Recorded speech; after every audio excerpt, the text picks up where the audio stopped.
NR research centre में स्वागत है। पिछले लेक्चर में हमने पढ़ा था रिप्रोडक्शन के बारे में, ठीक है।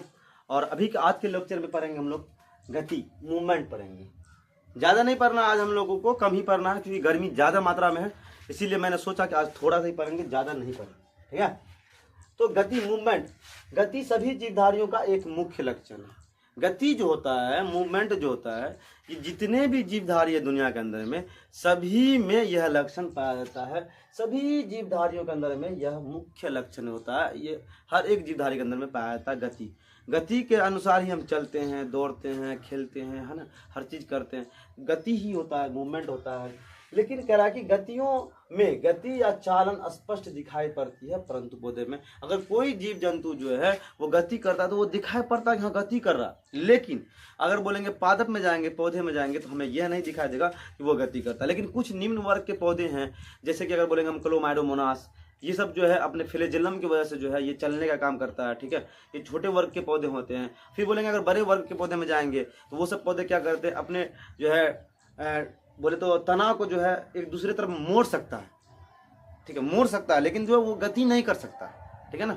अब समझते हैं यहाँ पे, जैसे कि बोला कि निम्न पौधे क्लोमाइडोमोनास फ्लैजिलिया या फ्लैजिलम के मदद से जो है ये अपने सहायता से चलता है, ठीक है। जैसे कि अगर बोलेंगे आप देखिए निम्न वर्ग के पौधे क्लोमाइडोमोनास, क्लोमाइडोमोनास जो है आप अमरूद देखें, अमरूद के आकार का होता है, ऐसे देखिए, ठीक है, क्लोमाइडोमोनास होता है। और क्लोमाइडोमोनास में कह रहा है कि ये होता फ्लैजिलम, ठीक है ना, ये होता फ्लैजिलम,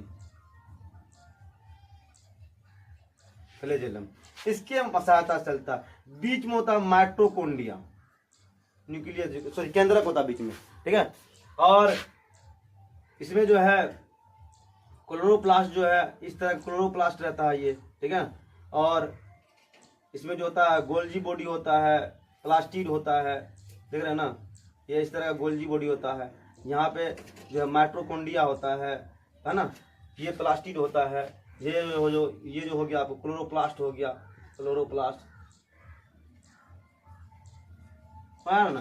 तो इस तरह का होता है। ये जो है ना, ये फ्लैजेलम, ये जो देख रहे हैं ना आप, ये जो देख रहे हैं आप सींग तरह का लग रहा है देखने में आपको, ये फ्लैजेलम होता है। इसी के सहायता से ये पौधा चलता है। निम्न वर्ग का होता है, ये पादप होता है। और करके बड़े पौधे में उसका कोई भाग एक और मुड़ जाता है। जो बड़े बड़े टाइप के पौधे होते हैं, जैसे कि अगर हम बोलेंगे कोई बड़े पौधे को अगर हम ले लें, ठीक है, बड़े पौधे को अगर हम ले लें तो देखिए, मान लीजिए ये पौधा है, तो इस पौधे में कह रहा है कि ये तना जो देख रहे हैं ना, तना, ये तना जो है ना अपना किधर की तरफ भी मुड़ सकता है, ठीक है। ये तना जो होता है ना अपने आप को किधर भी मोड़ सकता है। और यहाँ पे भी पत्ता जो है देखिए, तो ये बड़े बड़े टाइप के पौधे जो है ना वो तना को दूसरी तरफ मोड़ सकता है। लेकिन अगर हम कहेंगे छोटे किस्म के पौधे जो होते हैं वो जो क्लोरोप्लास्ट, ठीक है, फ्लैजेलम की सहायता से चलता है वो पौधा, जैसे कि हो गया तो आप देख सकते हैं क्लोमाइडोमोनास हो गया, इस तरह के पौधे। बड़े पौधे में उसका कोई भाग एक और मुड़ जाता है। जो बड़े बड़े टाइप के जो पौधे होते हैं उनका कोई एक भाग जो है मुड़ जाता है की तरफ, ठीक है। अब हम आगे बढ़ते, जैसे कि जड़ हो गया, तना हो गया, इस तरह का। इसमें देखिएगा जड़ भी होता है, तना भी होता है। पौधे एवं प्राणियों में दो प्रकार की गति होती है।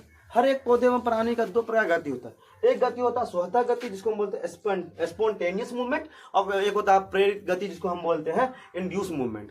स्वतः गति किसे बोलेंगे? जो खुद से गति करेगा। जैसे कि अगर अपने लोग जो है, हम लोग मानव जो है वो खुद से गति करते हैं, स्वतः गति कहलाता है। प्रेरित गति, जिसको बाहर से गति करवाया जाएगा वो प्रेरित गति कहलाएगा, ठीक है। अपने भाषा में याद रखिएगा, स्वतः गति जब खुद से क्रिया करेगा, जब खुद से कोई काम करेगा, खुद से गति करेगा, स्वतः गति हो जाएगा। प्रेरित गति ये इंड्यूस मूवमेंट।